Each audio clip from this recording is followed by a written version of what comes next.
Estamos retornando com o programa Câmara Entrevista, hoje aqui na sede da OAB Subseção Rio Grande, sendo recebidos aqui pelo presidente, doutor Ari Silva Júnior. E nós vamos falar um pouco agora sobre duas salas que foram inauguradas recentemente aqui na sede da OAB, na Silva Paz 266. Presidente, do que se trata?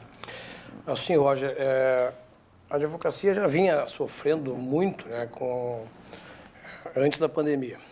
Os advogados de morosidade do Poder Judiciário na prestação jurisdicional, e a pandemia foi a pá de cal. Muitos colegas fecharam seus escritórios, alguns conseguiram se reunir e se juntar numa sala, mas a maioria foi para casa. Então, a gente viu a necessidade da advocacia, de nós oferecermos, dentro das nossas dependências, uma condição digna de trabalho para a advocacia. O que a gente fez? Nós fomos junto à seccional e à Caixa, solicitamos recursos, né, e empregamos todos esses recursos na formatação de duas salas, né, lá embaixo, para atendimento do advogado, e uma sala, o advogado atender seus clientes, e uma outra sala para fazer audiência.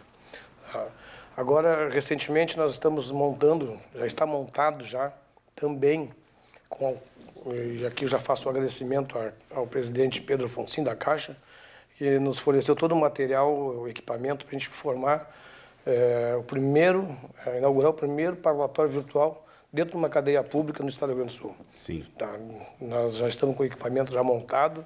Semana que vem nós vamos fazer o teste, né, de conectividade, e já vai ser colocado à disposição da advocacia. A inauguração oficial, tanto do parlatório como da sala aqui de baixo, elas estão dependendo só da agenda do presidente Lamáquia e do presidente Pedro Afonso. Isso será de vital importância, até mesmo para a diminuição dos custos do advogado. Sim, só para ir hoje na Pérguito, na penitenciária, o advogado que sai do centro é 18 quilômetros para ir, 18 para voltar. Né? Aí tem todo esse tempo que tu vai levar até lá, o custo de transporte. Se o advogado não tem um veículo próprio, vai ter que pegar um táxi, um ônibus. Então, isso vai fazer um facilitador para o exercício da advocacia. Bom, com relação, o senhor está falando aí sobre atividade virtual.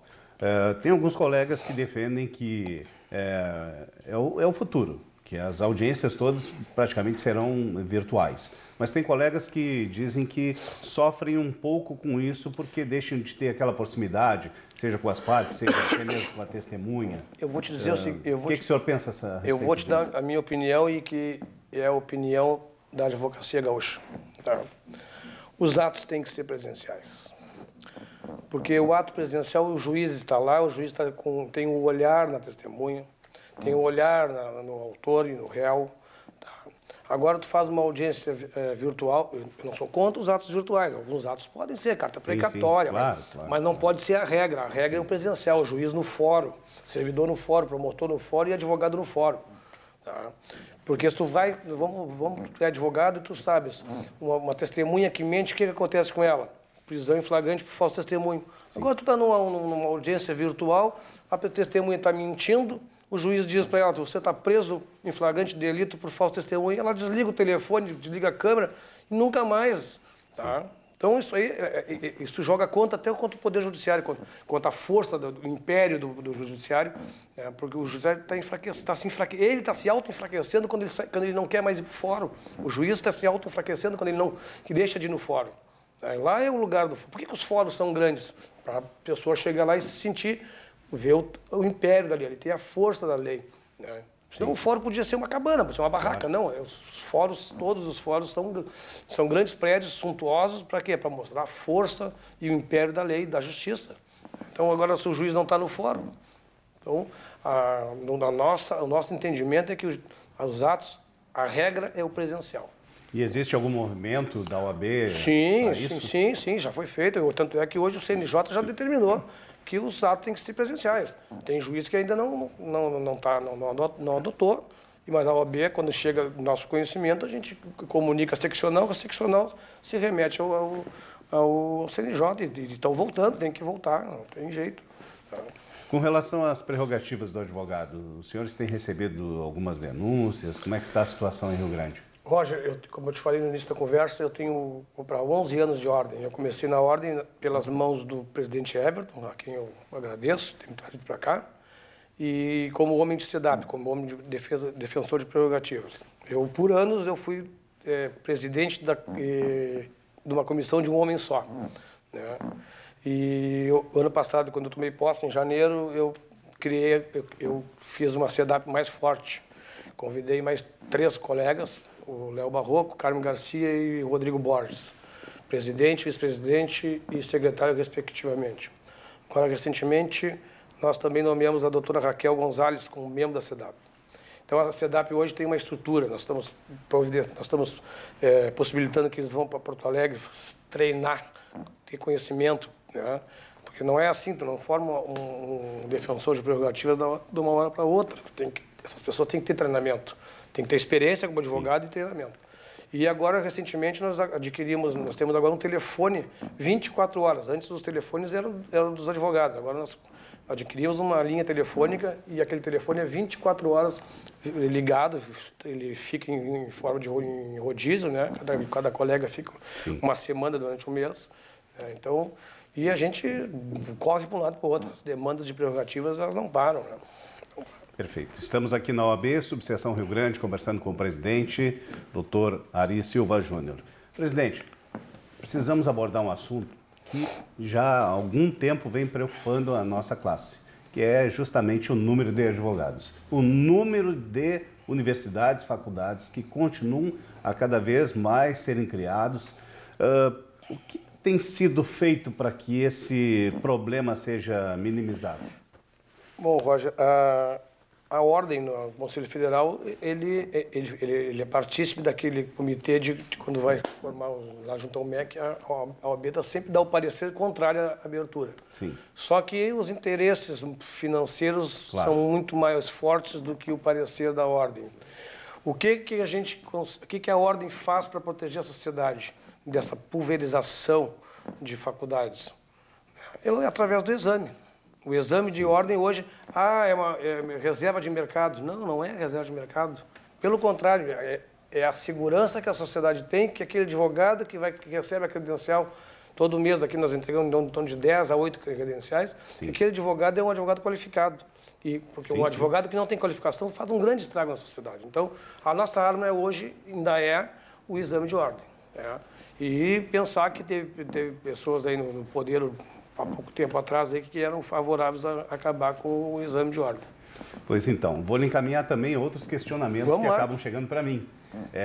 Por que a advocacia não tem a mesma força que a medicina, por exemplo, que parece que a classe médica consegue barrar a criação de outros cursos?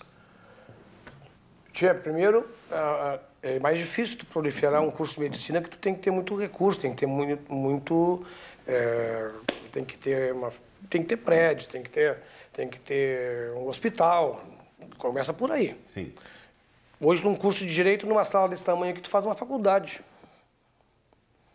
E não faz com sala menor porque não é permitido ainda o curso somente EAD, entendeu? Ensino à distância. E a questão de dizer que eles são mais unidos... Não digo mais unidos, mas parece ter mais força? Não, mas eu acho que a força começa por aí, pela dificuldade de tu abrir um curso de medicina. Mas a questão é, eles parecem que são mais unidos, têm mais força, mas não é por aí. A questão é que é mais difícil, é muito mais caro uma vaga de um curso de medicina. Sim. E enquanto de direito, tu abre, como eu te disse, dentro de uma sala menor que essa aqui. Mas a questão de falar, os advogados não são unidos sim. Só que nós, por vocação, a gente vive na lide, né, no combate. Sim. Né? Então parece que nós estamos brigando, mas a gente não briga com um colega. Cada um defende o seu cliente, sai dali e vão tomar café. Você sabe muito bem disso, como é que funciona. Então essa pecha de que os advogados não são unidos, eu não concordo. Perfeito. Pelo contrário, eu vejo aqui na nossa subseção, a gente é muito unido aqui. Se não fôssemos unidos, não estaríamos conquistando o que a gente está conquistando todo dia. Nós estamos chegando aqui no final do programa, mas antes eu gostaria que o senhor deixasse uma mensagem para todos os colegas, porque é uma data especial, sim. 90 anos da OAB. Tu sabe, Roger, que eu estou escrevendo o meu a minha fala lá no evento do dia 26, e tem uma passagem que é o primeiro dia de aula que eu tive, foi com o professor Pérez, e lá ele fez aquele questionamento para aqueles 35 alunos, né, que queriam ser. Ele perguntou para mim, tu, Arizime, que ele já me conhecia, ele era amigo do meu pai, eu disse para ele, vou ser advogado. Então eu já tinha convicção que eu ia ser advogado lá atrás. Entendeu? Então eu sou um cara que é o seguinte, eu tenho que ser otimista. Eu tenho que ser muito mais otimista porque eu estou presidente da subseção. Sim. Tá? Então, o que eu digo para os colegas com a dificuldade, que tem dificuldade, trazem para mim. Eu me reúno com colegas um dia sim e outro também aqui nessa sala. Essa sala é aberta aos advogados, que a gente tem que ser otimista. A gente tem que andar para frente e caminhar de cabeça erguida, porque esse é o único caminho que nós temos. Nós não podemos dar um passo para trás, porque se der um passo para trás, todas as outras... Os operadores de direito passam por cima da gente. Então, nós temos que sempre andar de cabeça erguida e em frente. Né? E não precisamos ficar de forma antagônica e brigando. Não, a gente tem que ser duro na cobrança, mas nós temos que andar de mãos dadas com todos os operadores.